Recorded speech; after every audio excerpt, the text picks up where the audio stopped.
MS યુનિવર્સિટીમાં તિરંગા યાત્રાનું આયોજન કરવામાં આવ્યું હતું। આગામી 15મી ઓગસ્ટ પૂર્વે વડોદરા શહેરમાં દેશભક્તિનો માહોલ જામ્યો છે। ઠેર ઠેર તિરંગા યાત્રાઓનું આયોજન કરવામાં આવી રહ્યું છે।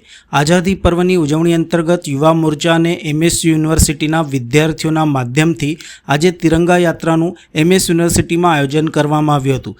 સવારના 10:30 કલાકે સાયન્સ ફેકલ્ટીથી તિરંગા યાત્રાનો પ્રારંભ થયો હતો।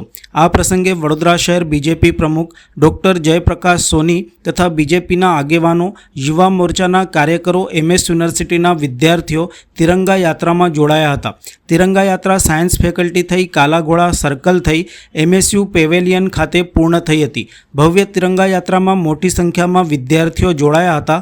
સમગ્ર વાતાવરણ દેશભક્તિના રંગમાં રંગાયું હતું। આઝાદીનું પર્વ એટલે કે 15 ઓગસ્ટ સ્વાતંત્ર્ય દિન આપણો છે।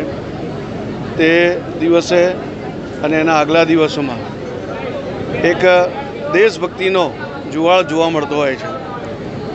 એ જ ક્રમમાં અલગ અલગ સ્થાનો ઉપર આદરણીય વડાપ્રધાન નરેન્દ્રભાઈની આહવાન પર દેશભરમાં આવી તિરંગા યાત્રાઓનું આયોજન થતું હોય છે। આજે શહેરની પણ તિરંગા યાત્રા સાંજે માન્ય હર્ષભાઈ સંઘવી, આપણા આદરણીય ગૃહમંત્રી, એમની ઉપસ્થિતિમાં યોજાવા જઈ રહી છે અને યુવા મોરચો અને એમએસ યુનિવર્સિટીના વિદ્યાર્થીઓના માધ્યમથી આજે બહુ મોટી સંખ્યામાં આ તિરંગા યાત્રાનું આયોજન અહીંયા થયું છે। એમએસ યુનિવર્સિટી ફેકલ્ટી ઓફ સાયન્સથી લઈને કાલાઘોડા સર્કલ થઈને પેવેલિયન સુધીની આ તિરંગા યાત્રા રહેશે।